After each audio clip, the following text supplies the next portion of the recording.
నమస్కారం. సో, ఈ వీడియో వచ్చేసి నేను మన ఛానల్‌లో స్పిరిచ్యువల్ కంటెంట్, లైఫ్ కంటెంట్ వాటితో పాటు కొన్ని పర్సనల్‌గా ఒపీనియన్స్ గానీ, రకరకాల విషయాల పట్ల కూడా అది కూడా అంటే పర్సనల్ బ్లాగ్ లాంటి వీడియోస్ కూడా చేద్దామనుకుంటున్నాను. సో, అందులో భాగంగా నాకు ఎప్పటినుంచో ఇంట్రెస్ట్ ఉండే మూవీ రివ్యూస్ కొన్ని నాకు నేను చూసినయి నాకు చెప్పాలని ఎప్పటినుంచో ఉండేది. దానికి సెపరేట్ ఛానల్ పెడదామా లేకపోతే ఎట్లా అని అనుకుని ఆగడం జరిగింది. మన ఛానల్‌లో ఒక 1 or 2 times movie review related ఒక 2 వీడియోస్ కూడా చేయడం జరిగింది. ఆ తర్వాత ఇవి అంటే సెపరేట్ మనం చేసే కంటెంట్‌కి డిఫరెంట్‌గా ఉన్నాయనిపించి నేను తీసేసాను మళ్ళీ అవి.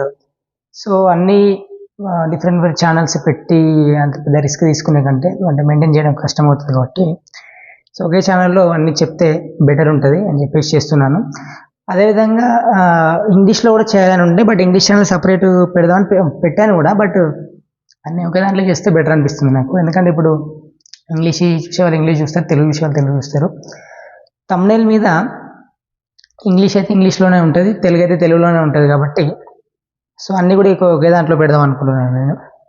సో, ఈ వీడియోలో వచ్చేసి సంక్రాంతికి వస్తున్నాం రీసెంట్‌గా వచ్చిన సినిమాల్లో సంక్రాంతికి వస్తున్నాం సినిమా చూడడం జరిగింది. మిగతావి కూడా చూడడం జరిగింది. ఇది సంక్రాంతికి వస్తున్నాం సినిమా చాలా పెద్ద హిట్ అయింది. అది చేసిన బడ్జెట్‌కి చాలా టైమ్స్ రెవెన్యూ రావడం, ప్రాఫిట్ రావడం చాలా సంతోషంగా ఉంది. అంటే ముఖ్యంగా ఈ సినిమా ఎక్కువ హిట్ అవ్వడం, ఎక్కువ రావడం ఎందుకంత హ్యాపీగా ఉందంటే ఈ మధ్యలో మనం చూస్తున్న సినిమాల్లో ఓటీటీలో అన్ని రకాల ఫ్యామిలీ సినిమాలు, ఎంటర్టైన్మెంట్, వైలెన్స్, నాన్ వైలెన్స్ అన్నీ వచ్చినా కూడా మెయిన్‌గా థియేట్రికల్ సినిమాలలో ఎక్కువ వైలెన్స్ వస్తూ ఉన్నాయి. వైలెన్స్ కానీ లేకపోతే సీరియస్ కంటెంట్ ఎక్కువ వస్తూ ఉన్నాయన్నమాట. కేజీఎఫ్ లాంటివి చూసుకున్నా అంటే అప్పుడు కేజీఎఫ్ లాంటివి వచ్చిన టైంకి అప్పుడు అవి ఫ్రెష్‌గా ఉండడం వల్ల అంటే బాగా హిట్లు అయినాయి. వాటి యొక్క కంటెంట్ వల్ల అయినాయి కావచ్చు కానీ వైలెన్స్‌ని ఎంకరేజ్ చేసేటివి చాలా ఎక్కువ వస్తున్నాయండి. ఎంకరేజ్ చేసేటివి అని కాదు, అటువంటి కంటెంట్ వస్తుంది. ఆ కంటెంట్ అటువంటిది, అది ఎంకరేజ్ చేస్తున్నాను అని కాదు కానీ చాలా వస్తున్నాయి అట్లాంటి సినిమాలు. ఈ మధ్యలో వచ్చిన ఈ రకరకాల సినిమాలు కానీ, కొన్ని బాలకృష్ణ సినిమాలు కానీ అవన్నీ కూడా కంటెంట్ ఉన్నా కూడా అందులో వైలెన్స్ కూడా బాగా ఉండడం జరుగుతూ ఉన్నది. అట్లా ఒకదాని మించి ఒకటి తీస్తూ ఉన్నారన్నమాట. సో, ఈ మధ్యలో ఎక్కడో నేను ఓల్డ్ ఫిలిమ్స్ కూడా చాలా చూస్తూ ఉంటాను. ఈవెన్ శోభన్ బాబు ఫిలిమ్స్ కానీ, Krishna films, especially Rajendra Prasad films, అందులో ఫైట్స్ ఏముండే, వైలెన్స్ ఏముండేది, ఫైట్స్ ఏముండేవి కానీ ఆ బిల్డప్లు, హీరో ఎలివేషన్లు అవన్నీ ఏముండేవి కానీ కంటెంట్ అయితే ఎక్సలెంట్ కంటెంట్ ఉంటుంది. అంటే నా పాయింట్ ఆఫ్ వ్యూ, నా దృష్టిలో, నా టేస్ట్ ప్రకారం ఆ సినిమాల ముందు ఈ ఎలివేషన్ సినిమాలు ఇవన్నీ కూడా చాలా తక్కువ నా పాయింట్ ఆఫ్ వ్యూ. అంతే, వేరే వాళ్ళకి వేరే ఉంటాయి కానీ నేను ఓన్లీ సినిమాల పరంగానే మాట్లాడతాను, కంటెంట్ పరంగా మాట్లాడతాను. హీరోస్ వాళ్ళు వీళ్ళు కాదు, ఓన్లీ కంటెంట్ పరంగా మాట్లాడతాను. నేను కూడా అన్ని రకాల సినిమాలు చూస్తాను, ఎంజాయ్ చేస్తాను టైం దొరికినప్పుడు, ఫ్రీ టైంలో చూడాలనిపించినప్పుడు. సో, నేను ఏమంటున్నానంటే నాకు అటువంటి సినిమాలు ఇష్టం. మంచి F2 లాంటి సినిమాలు, ఇప్పుడు వచ్చిన సంక్రాంతికి వస్తున్న సినిమాలు అండ్ పాత మన ఓల్డ్ ఫిలిమ్స్ చాలా అద్భుతమైన కంటెంట్ ఉండే. అందులో ఆ కంటెంట్లో అక్కడ చిన్న ఫైట్ అట్లాంటి ఏమన్నా ఉంటే అది వేరే కానీ ఈ మొత్తం ఈ ఫైట్ల మీదనే, ఎలివేషన్ల మీదనే, దానికి బ్యాక్గ్రౌండ్ స్కోర్ల మీదనే ఈ సినిమాలు వచ్చుడు అన్ని అట్లాంటివి కొన్ని ఫ్లాప్ కూడా అవుతున్నాయి. కూడా పెద్ద బడ్జెట్లు పెట్టి బిల్డప్లు పెట్టిన కొన్ని ఫ్లాప్ కూడా అవుతున్నాయి. కొద్దిగా కంటెంట్ మంచిగా కొద్దిగా ఆడుతున్నాయి కావచ్చు. సో, ఇవన్నీ కూడా అంటే ఈ మధ్యలో ఇవి ఎక్కువ వచ్చేసరికి అన్ని ఇట్లాంటిది ఇష్టలేదని అనిపించింది. సో, వాటి మధ్యలో ఇటువంటి సినిమా వచ్చి అంత పెద్ద హిట్ అవ్వడం చాలా చాలా హ్యాపీగా అనిపించింది నాకు. అంటే ఇట్లాంటి సినిమా కదా రావాల్సింది, ఇట్లాంటి సినిమా కదా హిట్ అవ్వాల్సింది. ఇట్లాంటి సినిమా ఇంత పెద్ద హిట్ అయితే మళ్ళీ ఇట్లాంటి సినిమాలు ఇంకెక్కువ వస్తూ ఉంటాయి. ఎందుకంటే పిల్లలకు కానీ, ఆడియన్స్ అందరికీ కూడా, ఎవరికైనా కూడా, పెద్దలకు కానీ పిల్లలకు కానీ ఇటువంటి సినిమాలు హెల్దీగా ఉంటాయి అన్నమాట. మైండ్ కూడా కాస్త హెల్దీగా ఉంటుంది. ఆ వైలెన్స్ అవి బిల్డప్ ఎలివేషన్ చూసే వాటికంటే ఎన్ని రోజులు అందిస్తారు ఎలివేషన్లు, బిల్డప్లు ఎన్ని రోజులు అందిస్తారు. ఎప్పుడో ఒక ఛత్రపతి వచ్చింది, అలాంటి ఛత్రపతి లాంటి ఏవైతే బిల్డప్లు ఎలివేషన్లు మళ్ళీ అవే కంటిన్యూ చేస్తూ ఉన్నాం డిఫరెంట్ ఫార్మాట్లు అట్లా. సో, అవన్నీ ఏం సినిమాలు రా బాబు అని అనిపించేది నాకు. ఈ బిల్డప్లు ఏంది, ఎలివేషన్లు ఏంది, ఆ బ్యాక్గ్రౌండ్ మ్యూజిక్ ఏంది. ఇప్పుడు యూట్యూబ్లలో ఈ ఫైట్స్ ఏవైతే ఉన్నాయో కొన్ని హైలైట్ ఫైట్ సీక్వెన్సెస్ ఉంటాయి సినిమాల్లో. అటువంటి ఇప్పుడు కొంతమంది పిల్లలు కూడా యూట్యూబ్లో మీరు చూస్తే ఆ ఫైట్స్ వాళ్ళు తీసి చేస్తున్నారు. సేమ్ అదే మ్యూజిక్ వేసుకొని అదే డైలాగ్స్తోని ఆ ఫైట్స్ చేస్తున్నారు వాళ్ళు. అంటే అంతగానో ప్రభావితం అవుతున్నారు అన్నమాట ఆ మూవీస్, ఆ వైలెన్స్ సీన్స్తో కూడా అలా చేస్తున్నారు. ఏంట్రా బాబు ఈ పిచ్చి అనిపించి, అంటే ఇవి ఓన్లీ నా ఒపీనియన్, నా టేస్ట్ షేర్ చేస్తున్నాం. మళ్ళీ ఇది వేరే వాళ్ళకు డిసగ్రిమెంట్తో ఉండొచ్చు, కేవలం నాది మాత్రం నేను షేర్ చేసుకుంటాను, అంత ఎవరితో యాంటీ అగేన్స్ట్ ఏం కాదు. కాకపోతే అవి విపరీతంగా వచ్చినాయి ఈ మధ్యలో, వైలెన్స్ అనేది విపరీతంగా వచ్చింది. అది మంచి హెల్దీ కాదు, అది పిల్లలకైనా సొసైటీ పరంగా కూడా హెల్దీ కాదు అది. అవి ఎట్లాగో మనం ఆపలేము, అది ఇండస్ట్రీ కాబట్టి బిజినెస్ కాబట్టి వస్తూనే ఉంటుంది, దాంట్లో మనం నేనేం దాన్ని ఖండించేది ఏం లేదు. కాకపోతే ఇవి కూడా రావాలి, ఇప్పుడు సంక్రాంతికి వస్తున్నాం లాంటి సినిమాలు కూడా చాలా హెల్దీగా రావాలన్నమాట. ఆ సినిమాలో ఏదో బుల్లిరాజ్ క్యారెక్టర్ కొద్దిగా పిల్లలతో ఏదో బూతులు మాట్లాడేసినట్టుగా ఉందని అంటున్నారు, కానీ అది అనిల్ రావుపూడి గారు ఆ క్వశ్చన్ వేసినప్పుడు ఆయన సమాధానం ఇచ్చినట్టుగా ఆయన చక్కగా సమాధానం ఇచ్చిళ్ళు. మనం సిగరెట్ గురించి చెప్పినప్పుడు సిగరెట్ ఇచ్చే అదే ఇమేజ్ చేస్తాం, కానీ ఏదో అగరబత్తులు వేసినట్టు దేవునికి పూజ చేసినట్టు అవి ఇవ్వం కదా అని చాలా కరెక్ట్గా చెప్పినది కరెక్ట్. అది కూడా ఆయన చెప్పినట్టు చాలా క్యూట్గా పెట్టిండు, అదేం వల్గర్ ఏం లేదు, చాలా క్యూట్గా ఉన్నది. అది నేనైతే మంచి ఎంజాయ్ చేశాను. సో ఆ బుల్లిరాజ్ క్యారెక్టర్తోని అలా ఎంటర్టైన్మెంట్ పరంగానే చూసాను తప్పితే నేను అది నెగిటివ్ చూడలేదు. అది నెగిటివ్ కూడా కాదు, మంచిగానే ఉంది. అది మెసేజ్ ఓరియంటెడ్గా ఉంది, ఓటీటీ వల్ల ఇలా అయ్యే అవకాశం ఉందని చెప్పడం ఉంది కాబట్టి అదైతే నాకు నచ్చింది అట్లా. సో అట్లాంటి మూవీస్ హిట్ అయితే నేను చాలా హ్యాపీగా ఫీల్ అవుతాను. ఈ వైలెంట్ మూవీస్ హిట్ అయితే నేను ఏం పెద్ద హ్యాపీగా ఫీల్ అయ్యాను, కానీ ఇట్లాంటి ఫిలిమ్స్ హిట్ అయితే హ్యాపీగా ఫీల్ అయ్యాను అనమాట.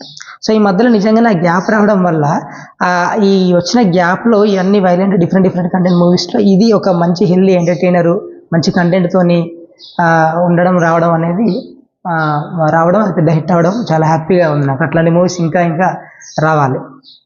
F2 లాంటి మూవీస్ కానీ ఇప్పుడు ఈ సంక్రాంతికి వస్తున్నాం లాంటి మూవీస్ కానీ రావాలి. ఎందుకంటే మీకు వైలెంట్ మూవీస్ చూసుకున్నట్లయితే మీరు ఒకసారి వాటిని అబ్జర్వ్ చేయండి, సేమ్ ఫార్మాట్ ఉంటుంది. ఈవెన్ ఇప్పుడు ఈ మధ్యలో వచ్చిన డాకు మహారాజ్ లాంటి సినిమాలు కూడా ఇదివరకు వచ్చినాయి. మన బింబిసార మూవీ కూడా అదే విధంగా ఉంటుంది. చిన్నపిల్ల కాన్సెప్ట్ ఉంటుంది, చిన్నపిల్లని కాపాడే క్రమంలో ఉంటుంది. కొద్దిగా ఫార్మాట్ వేరు కావచ్చు, కానీ అంతకుముందు ఇంకా వేరే సినిమా అట్లాంటి సినిమాలు చాలా డాకు మహారాజ్ కంటెంట్ ఉన్న సినిమాలు చాలా ఉన్నాయి. బింబిసార, డాకు మహారాజ్, ఇంకా కొన్ని వేరే ఉంటాయి. సేమ్ ఉంటుంది అన్నమాట. ఆ పిల్లని చిన్నపిల్లని కాపాడే క్రమంలో డిఫరెంట్ ఉంటాయి. ఇప్పుడు ఆ క్యారెక్టర్ ఏదైతే ఉందో బాలకృష్ణ క్యారెక్టరు ఒక పాస్ట్ ఉంటుంది. పాస్ట్లో అతను గొప్పగా రాజు అని రకరకాలు ఉండి, ప్రజెంట్లో అతను ఒక డ్రైవర్ లాగా ఇతను కాపాడడానికి వచ్చిన సినిమాలు చాలా ఉంటాయి. ఒక ఇంద్రసేన రెడ్డి కానీ ఇట్లాంటి సినిమాలు చాలా ఉంటాయి. వాళ్ళకు పాస్ట్ ఉంటుంది, పాస్ట్ వాళ్ళు పెద్ద ఒక ఇది ఉంటుంది, వాళ్ళకు ఒక బ్యాక్గ్రౌండ్, పెద్ద బ్యాక్గ్రౌండ్ ఉంటుంది. భాష లాంటి సినిమాలలో బ్యాక్గ్రౌండ్ చాలా ఉండి, ప్రజెంట్లో ఏంటంటే వాళ్ళ కుటుంబాన్ని కానీ ఆ చిన్న పిల్లని కాపాడే దాంట్లో కానీ ఇంకొకరిని కాపాడే క్రమంలో ఒక డ్రైవర్ లాగా కానీ లేకపోతే వేరే పరంగా కానీ వచ్చి ఉంటా ఉంటారు. కొద్దిగా అత్తారింటికి దాని కూడా కొద్దిగా అలా ఉంటుంది, అది కొద్దిగా డిఫరెంట్ అయినప్పుడు కొద్దిగా అది ఉంటుంది అనమాట అట్లా.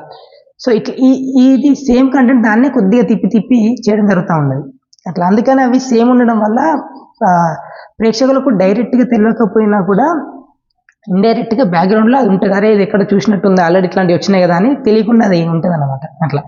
సో అందులో మళ్ళీ ఏదన్నా బాగా ఫ్రెష్గా ఉంటే తప్ప ఓవరాల్గా ఫార్మాట్ అదంతా బాగా ఫ్రెష్గా ఉంటే తప్ప పెద్దగా పోదు అది అంతే. ఎందుకంటే సిమిలర్ సినిమాలు వస్తే పెద్దగా హిట్ కావు, ఫస్ట్ వచ్చినప్పుడు పెద్ద హిట్ అవుతుంది. అదే టైప్ ఆఫ్ మూవీ మళ్ళీ ఏదేదో ఇట్లాంటి బిల్డప్ ఇచ్చి రిలేషన్ పెట్టమని తీస్తే బాగా హిట్ అవుతుంది. మళ్ళీ అట్నే తీస్తే ఆ కంటెంట్ రిపీటెడ్ కంటెంట్ ఉన్నా పూర్ కంటెంట్ ఉన్నా కూడా అంత పెద్దగా పోకపోవచ్చు అనమాట.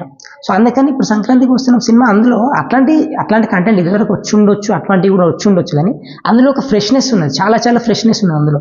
ఆ బా అనే కాన్సెప్ట్, లవ్ యూ బా, సారీ బా అనేటివి ఏవైతే ఉన్నాయో ఇట్లాంటి కొన్ని చిన్న డైలాగులు అయినా కూడా చిన్న ఇవైనా కూడా అవి చాలా ఉండడం వల్ల చాలా హెల్దీగా మంచిగా ఉండడం వల్ల బాగా పేలడం వల్ల కామెడీ పేలడం వల్ల అది మంచి హిట్ అయింది అనమాట అట్లా. సో అది ఎస్పెషల్ నాకు అంటే ఇట్లాంటి కంటెంట్ రావాలని చేస్తున్నాను. ఈ సినిమా ఈ హీరో ఆ హీరో అని కాదు, ఆ కంటెంట్. సో ఇక్కడ mostly credit goes to Anil Ravipudi. ఇటువంటి సినిమా ఇక్కడ డైరెక్షన్ రైటింగ్ అదంతా చేయడం అనేది అండ్ డెఫినెట్గా అందరూ బాగా యాక్ట్ చేసిళ్ళు. So mostly credit goes to Anil Ravipudi garu. And అతను ఫస్ట్ నుంచి కూడా ఇట్లాంటి కంటెంట్ ఇట్లాంటి సినిమాలు తీస్తున్నాడు కాబట్టి ఇట్లాంటి ఇంకా రావాలి, ఇట్లాంటి ఎంకరేజ్ చేయడం అనేది చాలా ముఖ్యం అన్నమాట. ఎందుకంటే మన తెలుగు రాష్ట్రాల్లో చాలా వరల్డ్ వైడే చూసుకుంటే మన తెలుగు రాష్ట్రాల్లో చాలా పెద్ద మార్కెట్. అందులో సినిమాలు లేకుండా మన తెలుగు రాష్ట్రంలో సినిమాలు లేకుండా సినిమాల గురించి, హీరోల గురించి, యాక్టర్స్ గురించి మాట్లాడకుండా మనం ఉండలేం.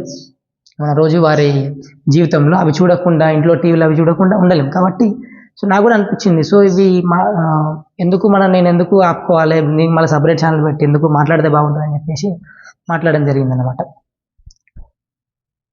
ఓకే, సో అది నేను చెప్పాలనుకున్నా. సో ముందు సో స్టార్టింగ్ కాబట్టే కొద్దిగా నేను అట్లా చెప్పి ఉండొచ్చు, అంత మెచ్యూర్డ్గా చెప్పి ఉండకపోవచ్చు.